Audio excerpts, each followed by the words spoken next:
नमस्कार, ABP news देख रहे हैं आप और मैं हूं आपके साथ शिरीन। वक्त हो गया है बड़ी बहस का कि आखिर हिंसा का जिम्मेदार कौन।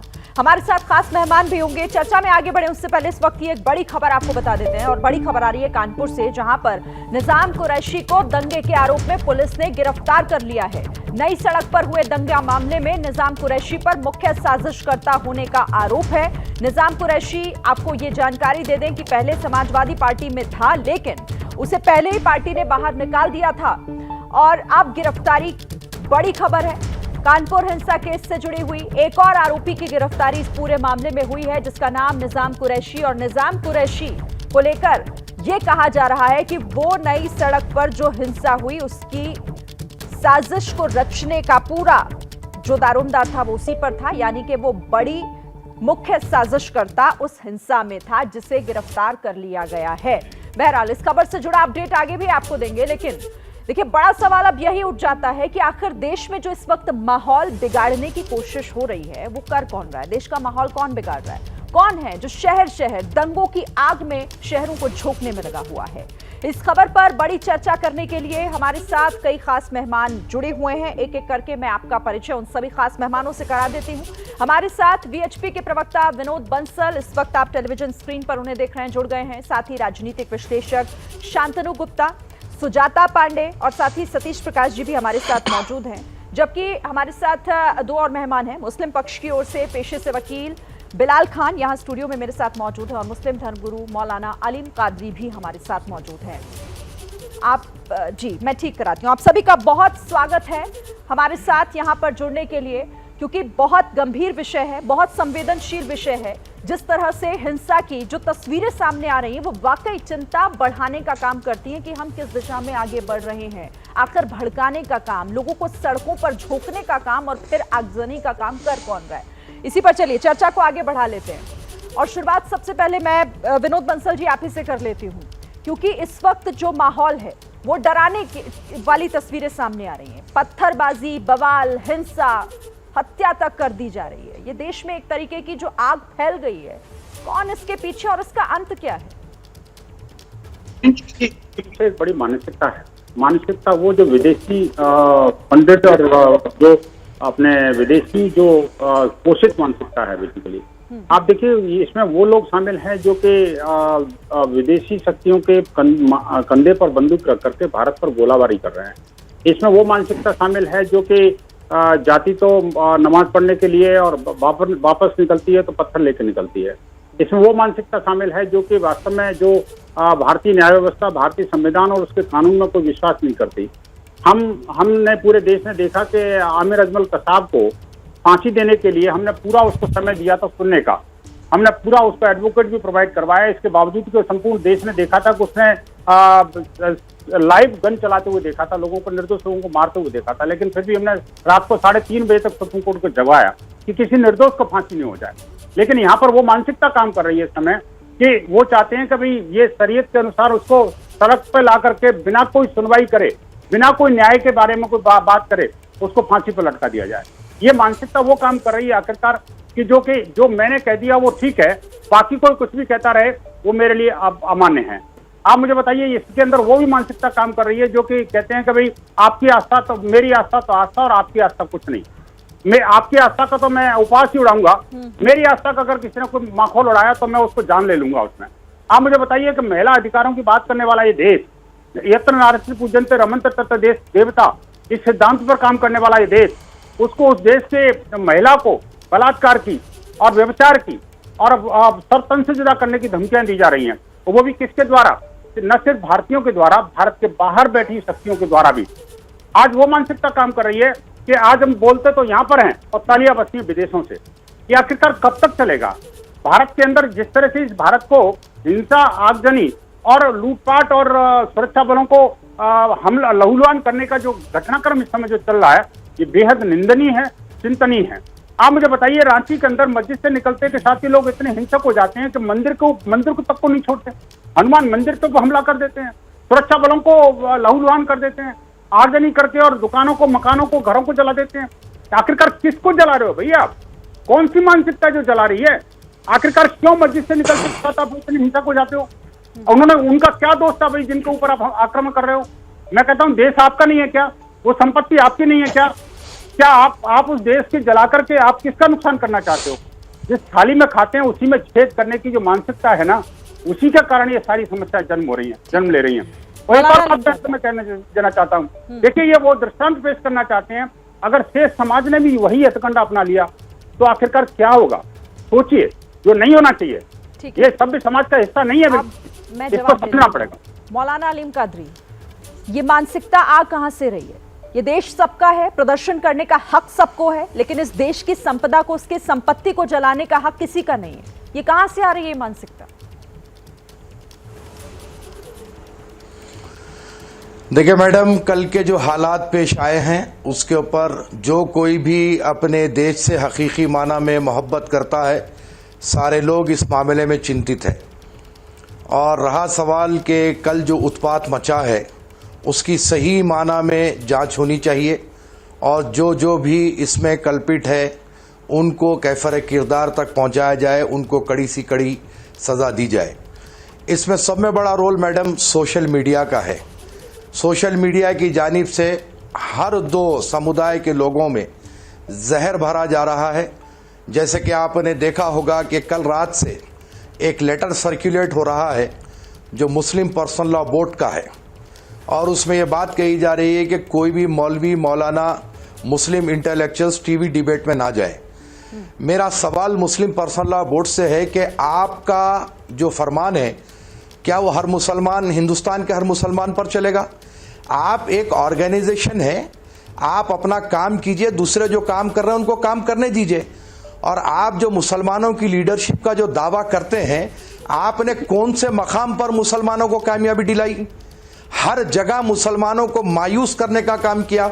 बाबरी मस्जिद में संवाद होने नहीं दिया आपने, ट्रिपल तलाक के काम को खराब किया, सीए एनआरसी के हालात को खराब किए। तो मुस्लिम पर्सनल लॉ बोर्ड सारे हिंदुस्तान के मुसलमानों की जो है लीडरशिप नहीं करता।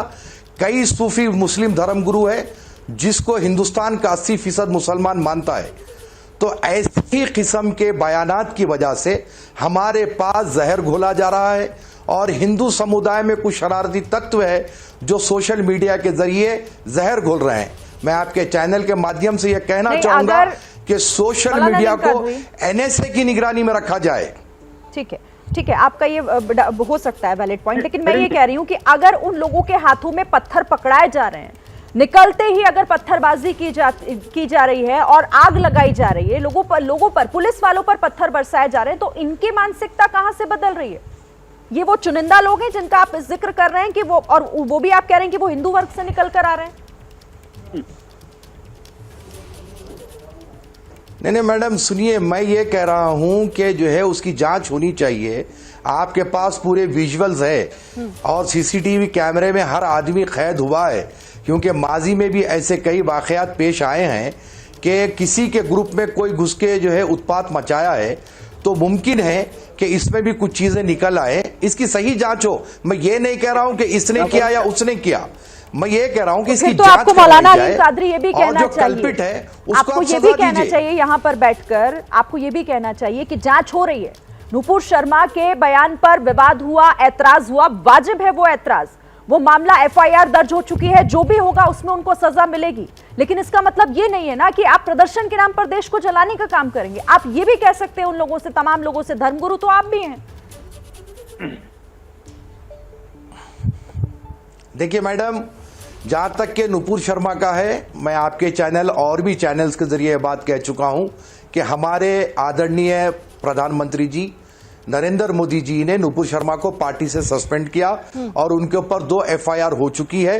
कानून अपना काम करेगा, कानून का, हमारा देश कानून और संविधान से चलेगा।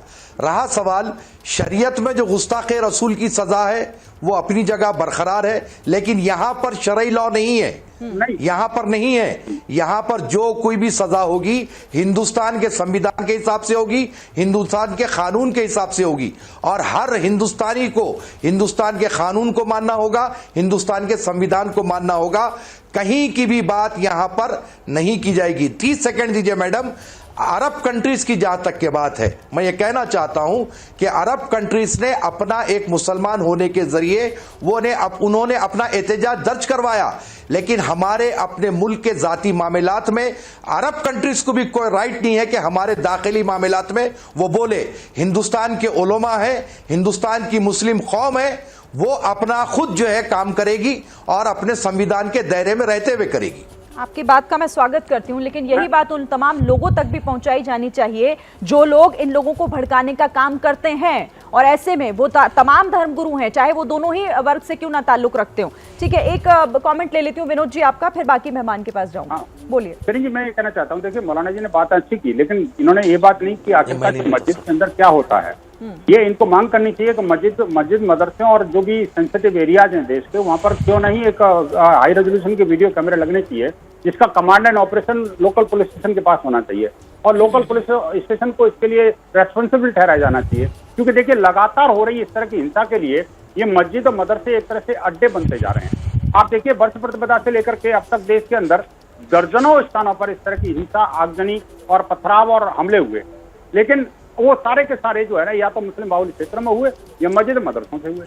आखिरकार वो शिरीन जी, मैं आंसर करना चाहूंगा इनकी बात का। आ रही हूं मौलाना साहब, आप बोलिए। लेकिन मैं कहना चाहता हूं मौलाना साहब, आप मुझे बताइए कि देखिए आप जिस तरह से हिंदुओं को कटघरे में खड़े करने की कोशिश कर रहे हो, सोशल मीडिया की बात कर रहे हो, उस तरह से आप बाकी लोगों को उनको बोलिए ना, अपने समुदाय के लोगों को कि आखिरकार मस्जिद के अंदर क्या सिखाया जाता है, क्या बताया जाता है, आखिरकार उसके वहाँ क्या एक्टिविटीज होती हैं जिसके कारण वो लोग बाहर निकलते के साथ ही पत्थरबाज हो जाते हैं, हिंसक हो जाते हैं। और ये एक बात नहीं हुआ, पहली बार नहीं हुआ। देश के 70% दंगों के अंदर अगर आप इतिहास उठा के देखेंगे तो जुम्मा जिम्मेदार है, और मस्जिद से निकलने वाली वो भीड़ जिम्मेदार है जो कि हिंसक हो जाती है। तो ये जो प्रकृति और संस्कृति है ना जी, इस पर कहने के विराम लगना चाहिए, तभी देश का भला होगा। चलिए मैं एक कमेंट ले लूं क्योंकि बाकी मेहमान भी इंतजार कर रहे हैं। मौलाना अली कादरी, जल्दी से इसका जवाब दीजिएगा।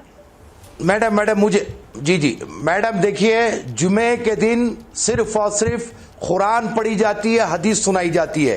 ये कतई तौर पे इल्जाम है कि मस्जिद में किसी किस्म की कोई भड़काऊ होती है, कतई नहीं।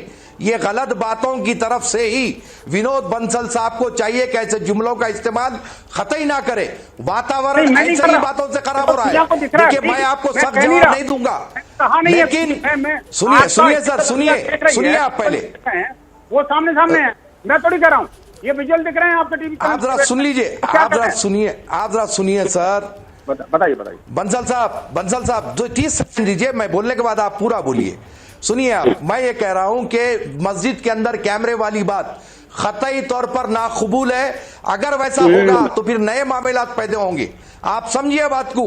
ये बाहर कुछ लोग बचाने के लिए रहते हैं, मस्जिद के अंदर के लोगों का कोई ताल्लुक नहीं है। मस्जिद में कुरान पढ़ाई जाती है, हदीस पढ़ाई जाती है।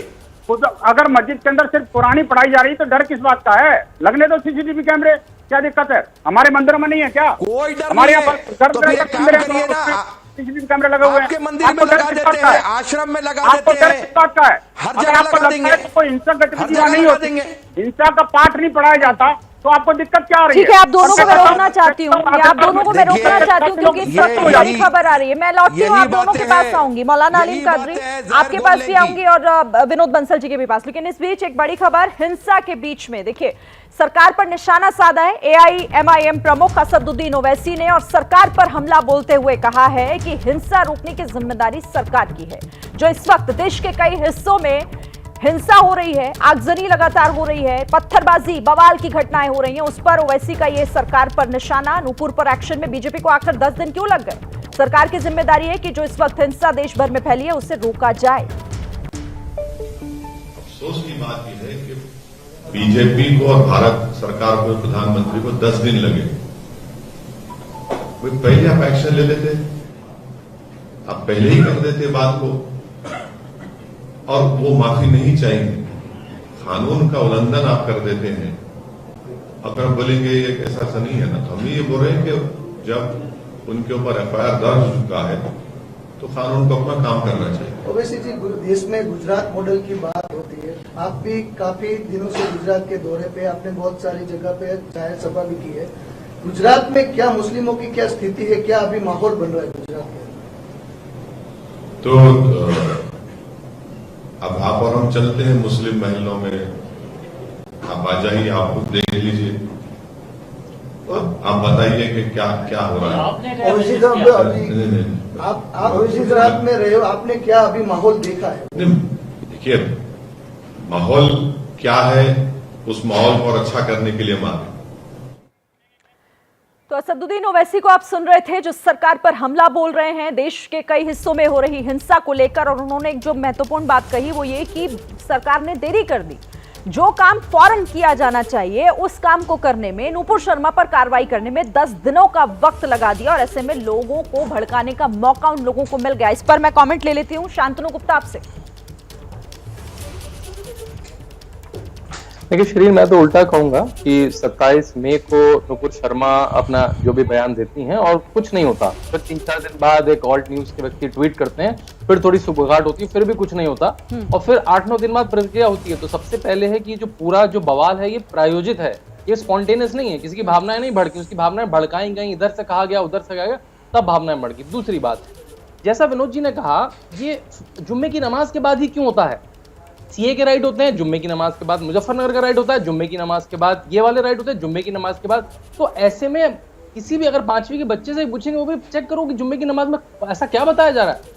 स्पॉन्टेनियस नहीं होता, मतलब नूपुर शर्मा आज बोलती हैं तो उसके अगले आधे घंटे में बवाल होना चाहिए। 12 दिन बाद जुम्मे की नमाज के जस्ट बाद पत्थर आ जाते हैं, बोतलें आ जाती हैं, बंदूकें आ जाती हैं, कहाँ ये मस्जिदों के अंदर है, कहाँ है? दूसरी बात, तीसरी बात, जो आपने सबसे पहला सवाल पूछा, उम्दा सवाल था, कौन चाह रहा है, कौन बवाल कर रहा है? देखिए, अगर आप भारत की स्थिति देखें, भारत की स्थिति देखें, भारत इतनी सारी करोड़ों वैक्सीन लगा के देश में नाम कमा रहा है। आईएमएफ कह रहा है कि भारत की ग्रोथ सबसे ज्यादा 8% पर टिकी है, भारत 5वीं-6ठी इकोनॉमी बन रहा है। तो सरकार ने पेट्रोल के दाम जो एक छोटी सी किरकिरी थी उसको भी कम कर दिया, अपोजिशन ने अपना वैट नहीं कम करा, सब चीजें अच्छी हो रही हैं। वहां हमें दिख रहा है सोनिया गांधी और राहुल गांधी को नेशनल हेराल्ड केस में बुलाया जा रहा है, सत्येंद्र जैन को ईडी का छापा है, वो सब चर्चा नहीं हो रही है। तो चर्चा को कौन छुपाना चाह रहा है? जो असली चर्चा है उसको कोई छुपाना चाह रहा है, और इसलिए तो लेकिन उल्टा आरोप लगाते हैं शांतनु। जो आप कह रहे हैं ना, बिल्कुल उसके उलट विपक्ष तो ये कह रहा है क्योंकि असल मुद्दों पर बात नहीं करना चाहते, इसीलिए देश में दंगे हो रहे हैं ताकि उनमें उलझे रहे तमाम लोग। करिए ना, करिए। सोनिया गांधी, राहुल गांधी बेल पे छूटे हैं और उनपे नेशनल हेराल्ड केस है। सत्येंद्र जैन जो मंत्री थे इतने सालों से, उनपे ईडी का छापा है, घर पे करोड़ों रुपए मिल रहे हैं, सोना मिल रहा है, उस पर चर्चा करिए ना। मैं तो पिछले 10 दिन में अपने जीवन की सबसे ज्यादा डिबेट करी होंगी, एक दिन में 8-8 डिबेट कर रहा हूँ। एक भी डिबेट में नहीं बुलाया गया मुझे इसमें सोनिया गांधी की चर्चा हो रही हो, एक भी डिबेट ने नहीं बुलाया जिसमें सत्येंद्र जैन पे चर्चा हो रही हो, एक भी डिबेट ने नहीं बुलाया गया जिसमें ये बात हो कि भारत में वैक्सीन लग रही है, आईएमएफ ने जो ग्रोथ प्रोजेक्शन दिए उस पर कोई चर्चा नहीं कर रहा। चर्चा यही कर रहे हैं कि इसने ये कह दिया, उसने ये कह दिया, इसने ये कह दिया, उसने ये कह दिया। ठीक है। और ये जहां तक बात हुई वीडियोग्राफी से, इतना डर क्यों है भाई? ज्ञानवापी में वीडियोग्राफी होगी, हम नहीं होने देंगे। जुम्मे की नमाज में वीडियोग्राफी हम नहीं होने देंगे, क्या छुपा रहे हैं? आपको पता है तिरुपति में जब पूजा होती है वो लाइव आती है। बिलाल इस पर जवाब देना चाह रहे हैं, बिलाल खान इस पर जवाब देना चाह रहे हैं। ये वीडियोग्राफी और जिस तरह की बात की जा रही है, चाहे वो सीसीटीवी कैमरास की हो, चाहे उसे पब्लिक करने की बात की जा रही है, उस पर ऐतराज किस बात का है? देखिए, सबसे पहले तो मैं यही कहना चाहूँगा, चाहे वो हिंदू भाइयों के देवी देवता हों, चाहे वो हमारे मोहम्मद रसूलुल्लाह सल्लल्लाहु अलैहि वसल्लम, किसी पर भी पर्सनल टिप्पणी करने का किसी का अधिकार नहीं है। और जिस तरीके से आज देश का माहौल ख़राब करने वाले लोग हैं, हेट स्पीचेस आज से नहीं हो रही हैं, 2014 के बाद हमारे जो रसूलुल्लाह हैं उनके ख़िलाफ़, चाहे नरसिम्हानंद हो, चाहे इस टाइप के लोकप्रिय ठाकुर हों, जिस तरीके से नूपुर शर्मा ने एक शर्मनाक बयान दिया है गुस्ताखे रसूल के खिलाफ, चाहे नवीन जिंदल हो, ये इनकी पूरी कहानी चल रही है। मैं आपको बताना चाहता हूं कि देश के मुसलमान न भड़कता है न भड़केगा। मेरी बात, हम वक्त जाया नहीं करते, आप बिल्कुल सही कह रहे हैं और उस पर ऐतराज होना भी चाहिए। आपको क्या, मुझे भी ऐतराज होगा, सबको होगा। मैं ये कह रही हूँ, जो सवाल था उस सवाल का जवाब दे दीजिए। मैं उस सवाल का जवाब, क्या ट्रांसपेरेंसी में कोई दिक्कत है?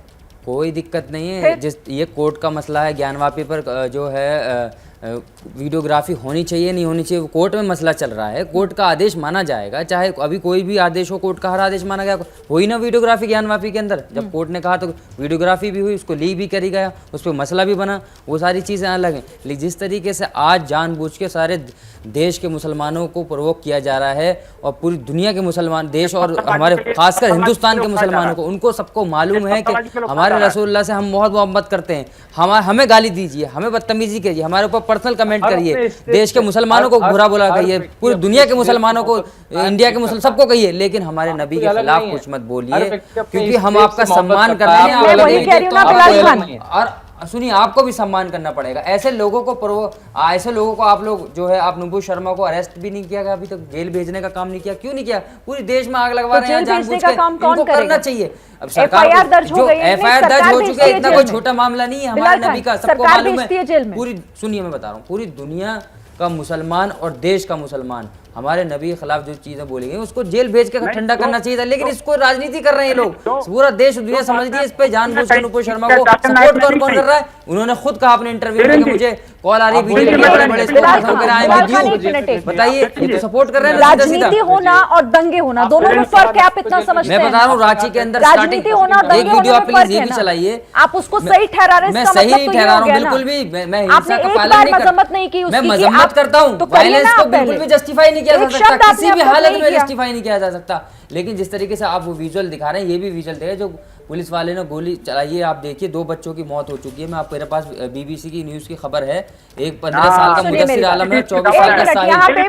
आप ABP न्यूज की फिलहाल बात सबको देश में चल भी रहा है, सारे न्यूज चैनलों में चल रहा है। मैं आपसे दोनों तरफ से जो हुई है हिंसा का हम लोग समर्थन नहीं करते, ना करेंगे। लेकिन जिस तरीके से भड़काने की बात विनोद बंसल करते हैं, सॉरी बॉटम आपसे मेरी हो चुकी है। ये माहौल ऐसा नहीं है आप यहाँ पर आकर भड़का दे फिर दोबारा से ये सब चीजें हो जाए। आपको शांति का संदेश देना होगा। देश में जो माहौल है उसको रोकने के लिए आपको और हमको मिलकर भी यहाँ पे बात करनी पड़ेगी मोहब्बत भाईचारे की।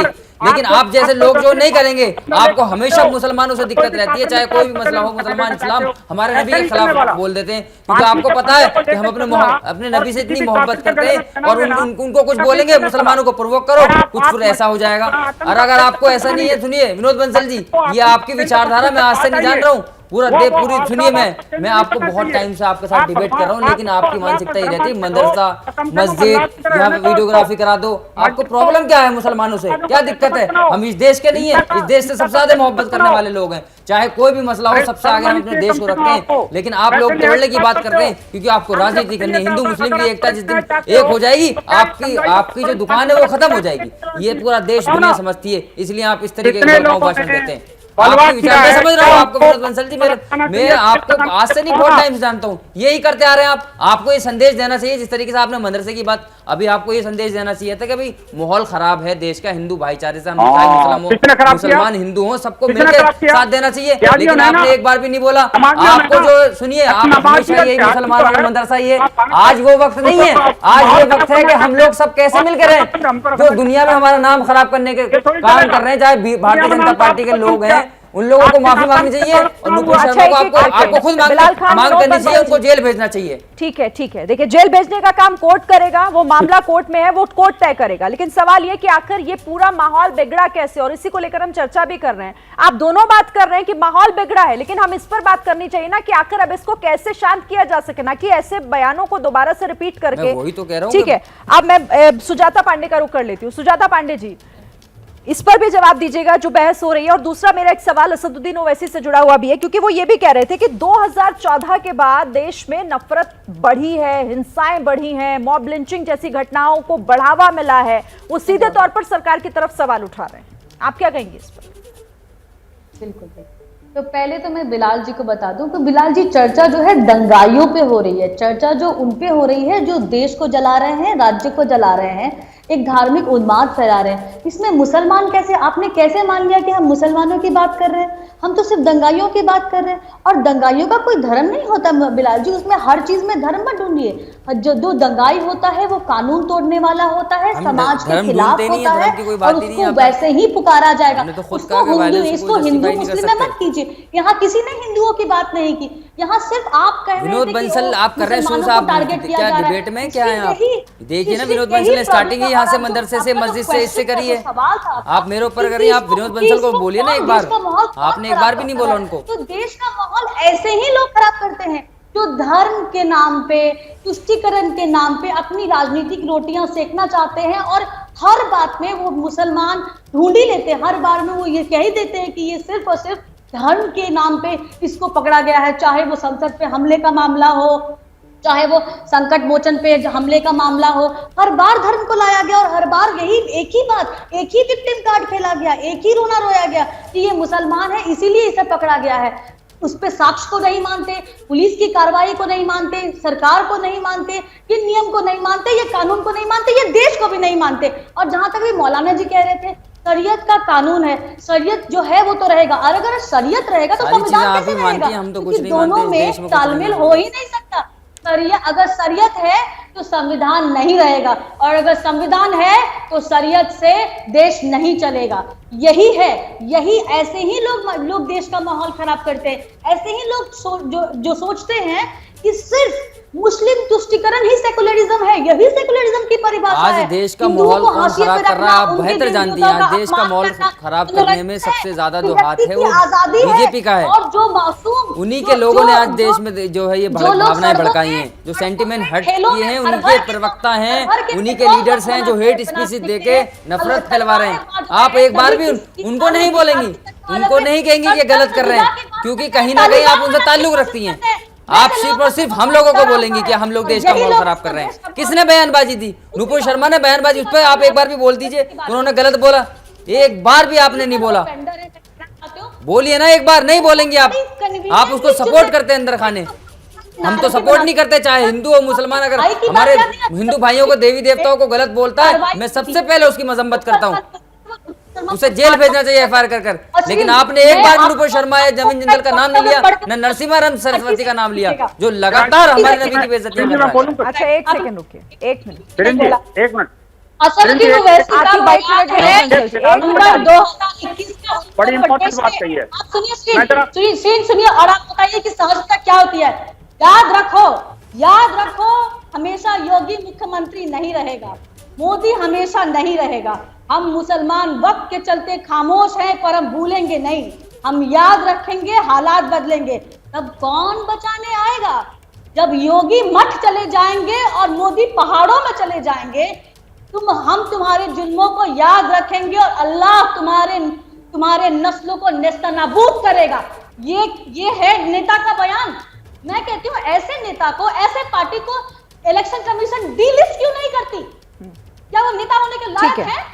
ठीक है विनोद बंसल जी, जल्दी से, फिर सतीश प्रकाश जी भी बहुत देर से इंतजार कर रहे हैं। मैं छोटी सी बात कहना चाहता हूँ बिलाल जी से। बिलाल ये कह रहे हैं कि भाई उनके खिलाफ कार्रवाई क्यों नहीं हुई। मैं कहता हूं कि जो बात नुपुर शर्मा ने कही थी बिल्कुल बड़े बेटे में, और उससे भी ज्यादा खतरनाक बात जो है इनके ही एक मौलाना जाकिर नाइक ने कही थी, और वो बिल्कुल उन्होंने बाकायदा और बल्कि विवक्त तरीके से कही थी। क्या उनको फांसी? जाकिर नाइक को किसने सपोर्ट किया? विनोद बंसल जी, किसने सपोर्ट किया जाकिर नाइक को? तो आप तो ये कह रहे हैं कि ये ऐसे कहेंगे तो हम ऐसे कह देंगे। आप लोग ये नहीं संदेश। आप सुनिए, एक सेकंड बिलाल खान और विनोद बंसल जी, आज इधर उधर की बातें ना करके सिर्फ हम इसकी बात कर रहे हैं कि हम अपने देश को जलने से कैसे बचाएं। इसीलिए ठीक है, मैं सतीश प्रकाश को अब सुन लेती हूँ, बहुत देर से वो भी इंतजार कर रहे हैं। सतीश प्रकाश। नहीं देखिए, मैंने सरीन जी आपकी पूरी डिबेट को देखी। इस सवाल का जवाब ढूंढने के लिए कि कौन माहौल खराब कर रहा है, सबसे पहले हमको इस सवाल का जवाब यहाँ से ढूंढना पड़ेगा कि माहौल ठीक रखने की जिम्मेदारी किसकी है। अगर देश का माहौल सुधारने की जिम्मेदारी केंद्र सरकार की है, और अगर राज्य का माहौल खराब होता है तो कहीं ना कहीं अगर उत्तर प्रदेश का सांप्रदायिक माहौल खराब है तो ये सरकार की नैतिक जिम्मेदारी, सरकार का फेलियर है।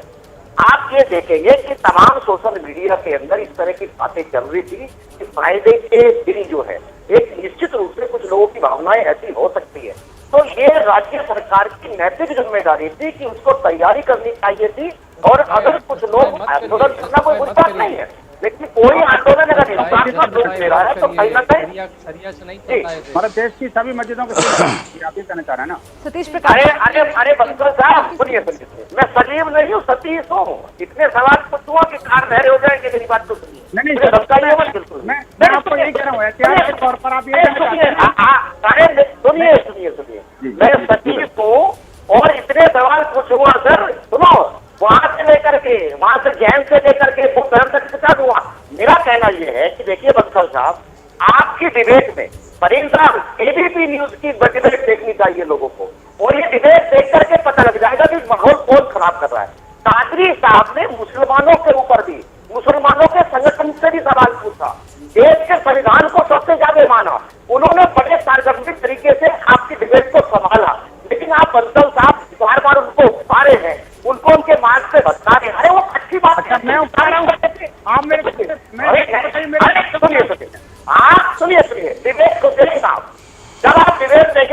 साहब घर जा करके तब आपको एहसास होगा कि कहीं ना मैं तो देख रहा हूँ।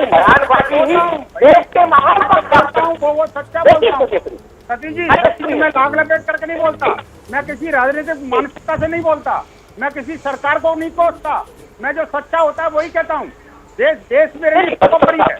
देखना, मुझे बताइए, मौलाना साहब पूछ लो कि ये इनके लिए राष्ट्र बड़ा या धर्म, कुरान बड़ी ये अपना संविधान, पूछ लो जरा इनसे। आप